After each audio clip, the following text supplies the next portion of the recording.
يا أيها الذين آمنوا اتقوا الله ولتنظر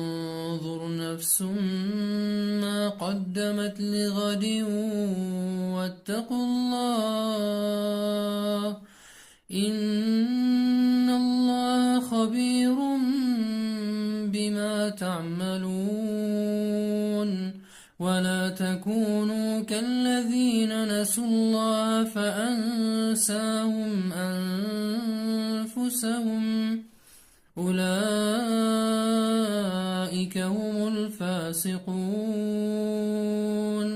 لا يستوي أصحاب النار وأصحاب الجنة أصحاب الجنة هم الفائزون